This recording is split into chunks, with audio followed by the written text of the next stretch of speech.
All right, I'd like to welcome you to this edition of In the Conference Room with Mark F. Slay. I hope you're sitting back and enjoying this beautiful weather. As it's hard to believe it's early August.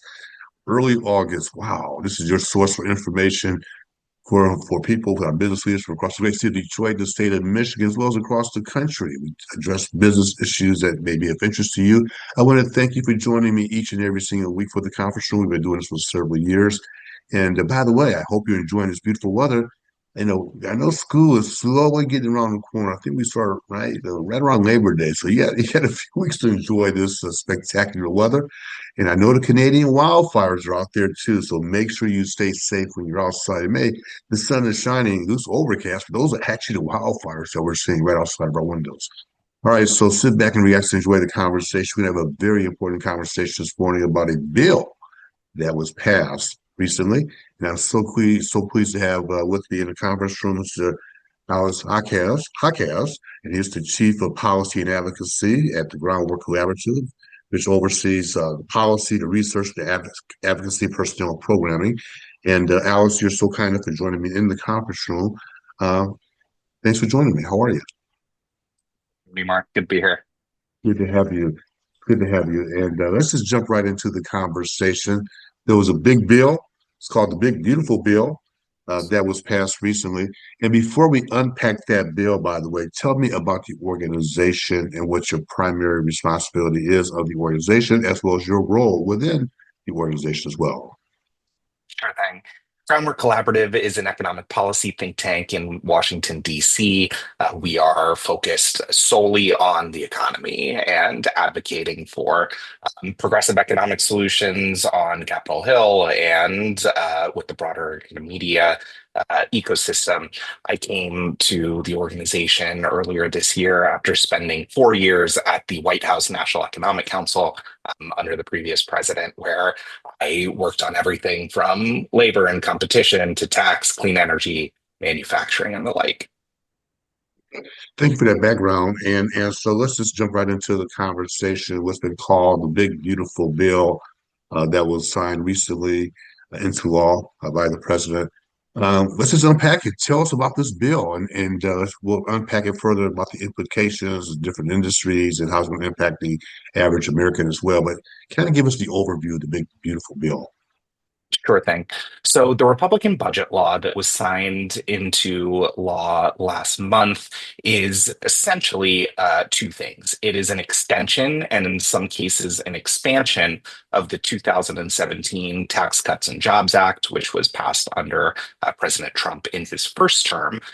These were provisions that were due to expire at the end of the year that either had to be extended or they would go away.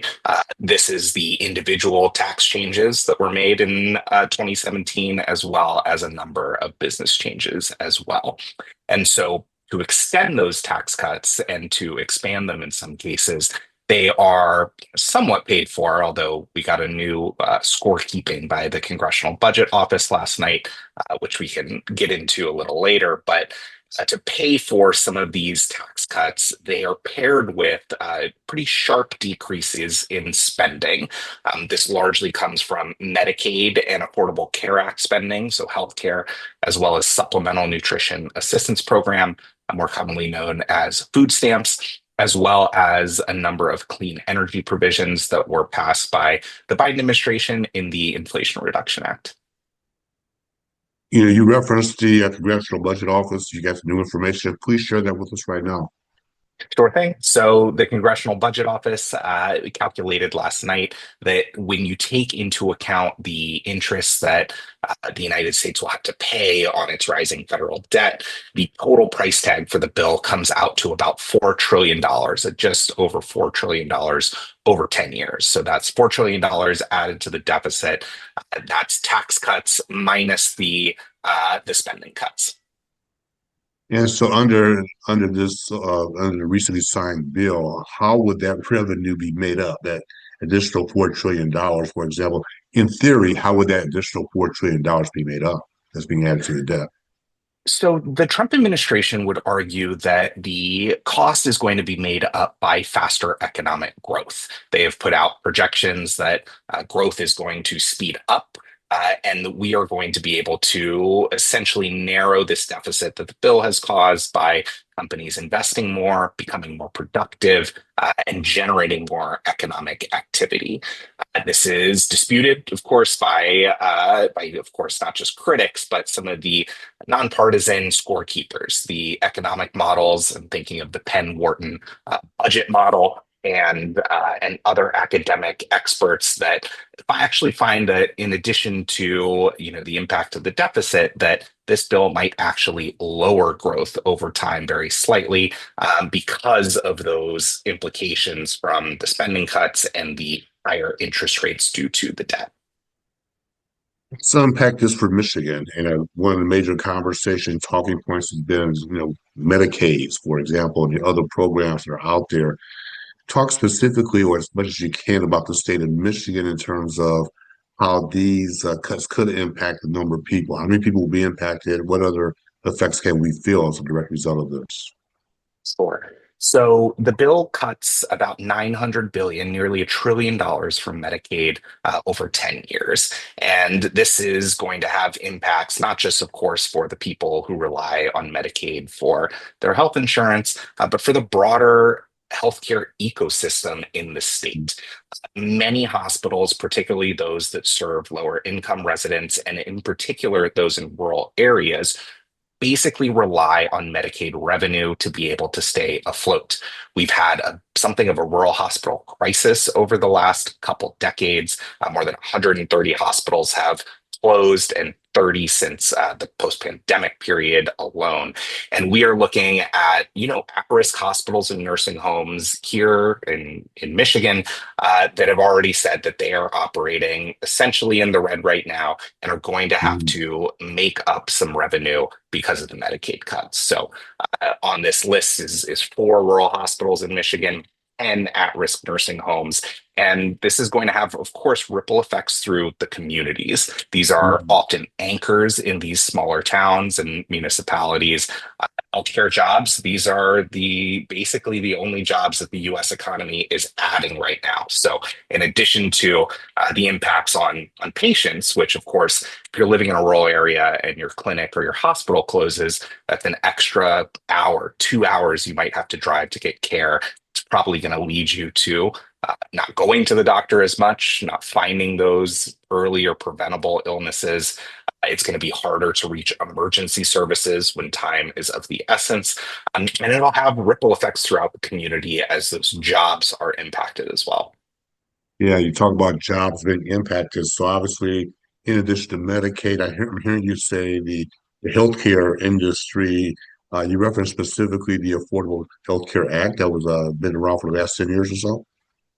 That's right. And what the bill does is fails to renew the what are called the enhanced premium tax credits that help people afford to pay their marketplace plans under the Affordable Care Act. And so in Michigan alone, there's about 35,000 people who are at risk of losing their ACA coverage entirely. And not just those who are impacted by the cuts to the tax credits, but anybody who has an Affordable Care Act marketplace plan might be impacted because this losing patients is going to lead insurers to increase rates as the risk pool gets worse. And so we are already seeing insurers announce their largest premium increases since 2018. Those notices are going to start to go out in about 90 days here. And I think it's going to be a big sticker shock for a lot of people who are still struggling with high prices and the high cost of healthcare in the fall. Just joining us, we're talking to Alice Jacquez, and we're talking about the impact of a recently signed legislation by the president last month and the impact, not only just across the country, we're kind of drilling down into the impact into Michigan as well. As we segue into the business part of this conversation, talk about the impact. And how much was the bill, by the way? Was it $900 billion? What was the number? $1 billion or $900 billion, the bill? From Medicaid specifically, $900 billion, the overall cost of the bill will be 4.1 trillion. Okay, thank you, thank you, thank you for the clarification. So let's talk about the impact on businesses. And what industries will be affected the most. So let's talk directly. Obviously, it's the automotive capital, which is Michigan, a manufacturing state, of course, say Detroit, a manufacturing city. Let's talk about the impact that this bill will have, one, on the overall business community, and then specifically certain industries such as automotive, the manufacturing industry, for example, the impact it'll have in those industries as well. Sure thing. So the bill makes a number of modifications and extensions to some of the corporate and business side deductions that are able to be taken, many of which businesses have asked for, for years. And this includes things like full expensing or what's called bonus depreciation, allowing businesses who invest in new equipment or capital structures to take 100% of that depreciation bonus right off the bat. It expands the expensing of domestic research and development expenditures. So investing, in your next generation technologies, in your next business idea, where basic research is, will be covered through a tax credit. And it expands the what's called the qualified business deduction, which is the 20% deduction that is allowed through pass-through entities. So self-employed, doctors, et cetera, who elect to take their business deduction through their personal income, they are able to write off a clean 22% now of that QBI.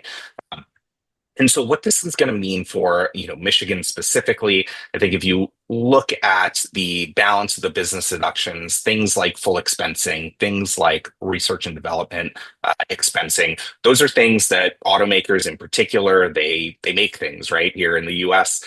They have been looking for these changes for a while. It will give them some tailwinds where they are able to write off some of their expenses. But if you look at the big three in particular, I think this is working against their economic interests in total as they respond to the impact of the tariffs and the trade uncertainty that they are currently faced with. And so in earnings calls last month, you saw Stellantis, Ford, General Motors all announce big losses due to the impacts of some of the trade measures that have been taken that more than offset some of the benefits on the tax side. So I think to get a clean picture of how the overall economic agenda is going to impact businesses, you're going to have to look at both sides. And I will say some of the changes to the healthcare portions of the bill, we are pretty concerned about how that is going to impact small businesses and entrepreneurs in particular. Small businesses, sole proprietorships. If you want to start a business and keep your health care, you're often going to the Affordable Care Act exchanges to be able to afford that health care. And so now small business owners and those with, few employees or who are self-employed might be the kind of biggest losers out of the Mm. failure to extend the premium tax credits, as they will no longer have that extra money at the end of the day to be able to buy health insurance. And when you're operating on thin margins, like so many small businesses are, every single dollar can make a difference. And I think that's going to be a difficult conversation for a lot of small business owners at the end of the year. Are you suggesting then, specifically as it relates to small businesses, and based on the facts that that some of these people may not be able to afford to carry insurance for their employees or for themselves? Yes, not just their employees, but themselves in particular. We saw over the last 10 Mm. years that the Affordable Care Act has been in place. One of the most interesting findings is how it has allowed people to leave their jobs and start new businesses if they want to. Often that connection to healthcare, your job providing it, is one of your biggest ties to staying put rather than striking out on your own. And we saw some real statistically significant impacts on entrepreneurship from the ability to get this healthcare. And taking it away, I think, is going to have a detrimental impact. This is a powerful conversation. And I know it's for those of you tuning in, this is a necessary conversation. As you know, this show is primarily focused on business and listen to what Alex is saying, the potential impact of this bill. If you are considering starting a business, if you have a business, if you have employees, and we all know that even in the corporate space, healthcare is a significant part of one's budget, the organization's budget. And if you're a small business, it becomes a challenge of trying to navigate those. As we begin to wrap up, uh, from a timing standpoint, the bill was signed back into law back in July. When will this take effect? I know it takes effect at the moment it becomes law, but when will the trickle down effect, so to speak, of this trickle down throughout the country, throughout Michigan? In other words, when will people start to see the impacts of this bill? It's a great question, and the different provisions of the law phase in over different time periods. So I think the most immediate impact that people will see is those who are on the Affordable Care Act exchanges. They will start to get these notices of their premium increases starting this fall. So in about 3 months, you can expect to see those notices come through, and then that coverage, that new coverage, will begin in January. Some of the other provisions of the law, including around nutrition assistance and clean energy and Medicaid, phase in over different time periods. So many of the Medicaid changes will be fully phased in by 2026, 2027. Same thing with the Supplemental Nutrition Assistance Program as they allow some states to try to adjust. But you're going to see the shortfalls in state budgets really show up in the next couple of years as they try Mhm. to cover their future Mhm. costs that are being shifted onto them by these cuts, uh, needing to make up the revenue elsewhere. And so I imagine you'll see some states trying to cover new Medicaid bills or new SNAP outlays through cuts to higher education or K through 12 education, and really having to figure out those budgets on a long-term planning process. So over the next couple of years, I think healthcare, we'll see it first. Clean energy as well. We're already seeing electricity rates skyrocket because of the build out of data centers and AI, taking some of those clean energy projects off the grid. Isn't going to help. And really, in the next couple of years, I think that load growth that we're seeing from data centers is going to continue to drive up prices, both for consumers, but also for businesses, and in particular, industrial businesses. So, healthcare first, and then the rest to come. That was my last question. A little bit of electricity. Obviously, we've had a heat wave across the country. Mhm. Clearly, here in Detroit, I know in other parts of the country as well. It's going to be another warm, hot day. Thank goodness. I want the heat, by the way, but certainly the electric bills. Let's just kind of for the consumer's perspective. Any projections in terms of what the impact? I know you're not a prognosticator. You can't predict the future and things like that. But what's the potential impact on the average utility bill in the electricity Yeah. industry? So some of the modelers who have looked at the bill think that it will, up those household energy costs every year, with the average family paying an extra $165 in 2030 Wow. and an extra $280 in 2035. That's an increase of 7.5% and 13%, respectively. So going to put upward pressure on utility bills that are already rising across the country. I think in something like 48 of 50 states, utility bills are on the march upwards, and going to hit home sooner rather than later. Well, Alex, I want to thank you, but before we go, I'll give you 15 seconds, 20 seconds to say anything that you want to say in closing about what listeners, the viewers should else know about this particular bill. Anything you want to say in closing? Just that, if these are impacting you or your community or your business in particular, I think it's important to make that known and ensure that people who are, drawing up these bills and passing them fully understand some of the impacts that they're having in the community. Is there a website for Groundwork Collaborative that people can go to for more Yes, information? we are at groundworkcollaborative.org. That's groundworkcollaborative.org. Alice Jacquez, I want to thank you very much from Groundwork Collaborative. This was a very insightful conversation. I learned a lot. I'm sure that a lot of people out there are going to learn a lot about this. A lot of this is still new, it's very fluid, it's very transparent. It's important that people stay knowledgeable, stay aware of these changes and how they're going to impact you from a business perspective, from a personal perspective, and beyond. Thank you for your time today. I appreciate it very much. Thanks, Mark. Take care.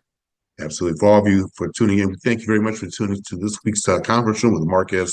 I want you to go out, make it a great day and make it a great week. We will check you out next time for another important conversation. We'll talk to you soon, everyone. Take care. And don't forget to subscribe to that YouTube channel below. Take care. Bye.